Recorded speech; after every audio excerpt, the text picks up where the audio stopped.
With all the rumors going around about which coaster company is involved with the reimagining of Top Thrill Dragster, I think the decision Cedar Fair has already made will have an enormous impact on future roller coasters that we're going to see built in the chain, and here is why. Intamin by far is one of the best coaster manufacturer companies out there. And before we can talk about the future, we need to take a look back at the relationship between Intamin and Cedar Fair. After opening on May 4th, 2003, Top Thrill Dragster has been thrilling riders up until August of 2021, just about for 20 years. Now, another thing to note about Dragster, it was also the third straight roller coaster in 4 years, mind you, coming from Intamin that Cedar Point added to the park. While Dragster opened as the world's tallest and fastest roller coaster, it did have a slew of issues, as we all know. But that did not stop Cedar Fair from working with Intamin, because in 2007, they added what I think is Cedar Point's best roller coaster, Maverick.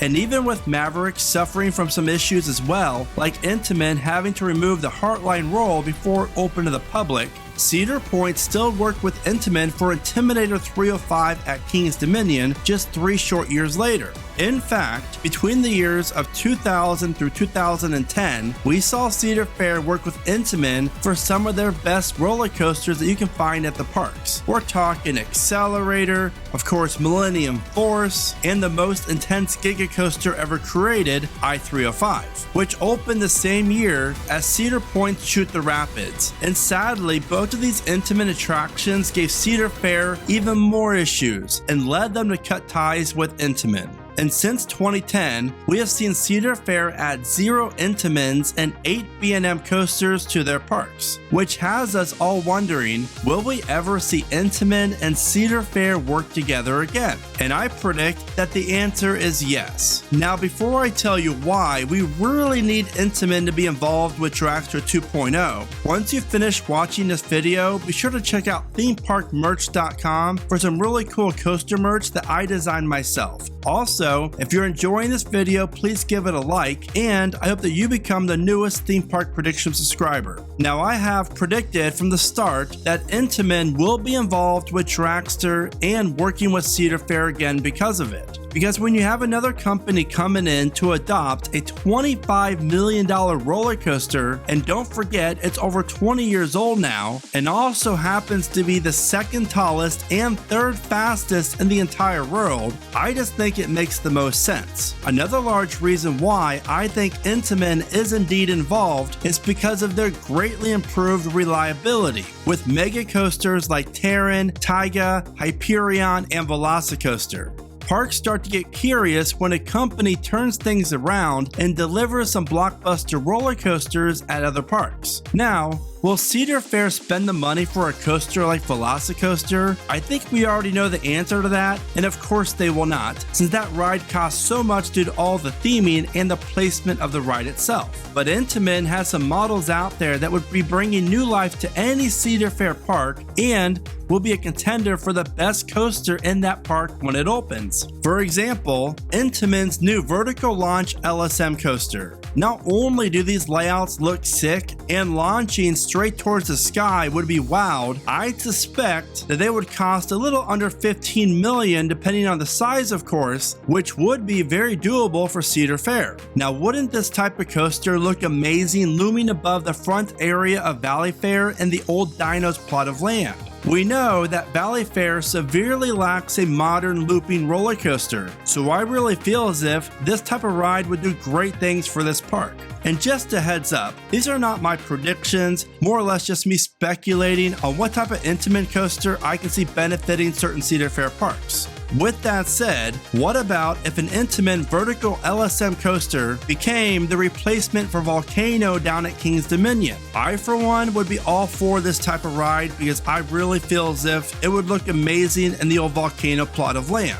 Intamin also offers single rail coasters that they call Hot Racers. These awesome looking coasters even offer a launch, and We know that Worlds of Fun could use a launch coaster a few years after Zambezi Zinger opens, especially if Worlds of Fun went with a dueling option for this investment. Or what about the vertical LSM coaster for Michigan's Adventure? Now this is Intamin's take on a Premier Skyrocket 2, at least that's what I like to describe it, and this thing just looks insane, and we all really need a park to build one ASAP. Not only does this model pack a ton of thrills in it, they hardly take up any room whatsoever.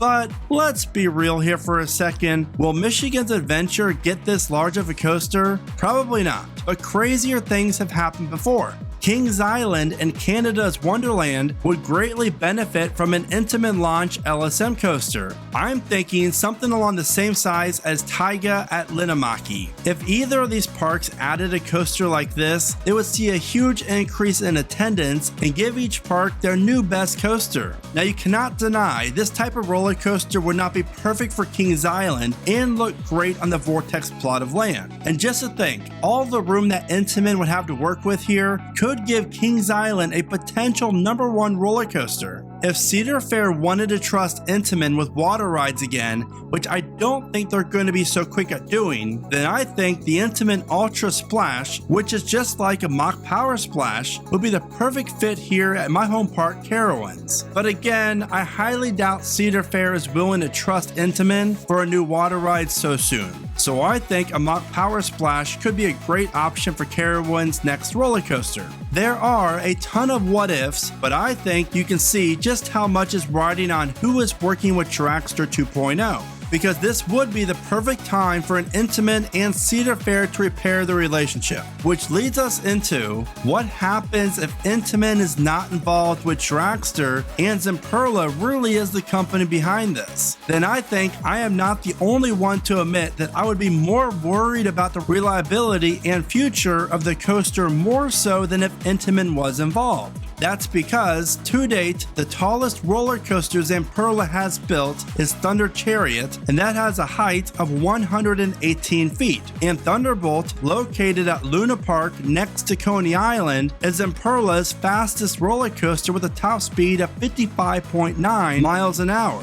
So yeah, I do think it's safe to say that having Zamperla bringing in a new launch and hardware for Cedar Point's 420 foot tall, 120 mile an hour strata coaster would be a very ambitious and risky move. I do, however, think that there is a chance that Zamperla is involved at least with the coaster trains. I really feel like Intamin will handle the launch, sensors, and all the electrical for the ride. I also think if there's an extended portion of the layout that this too will be done by Intamin.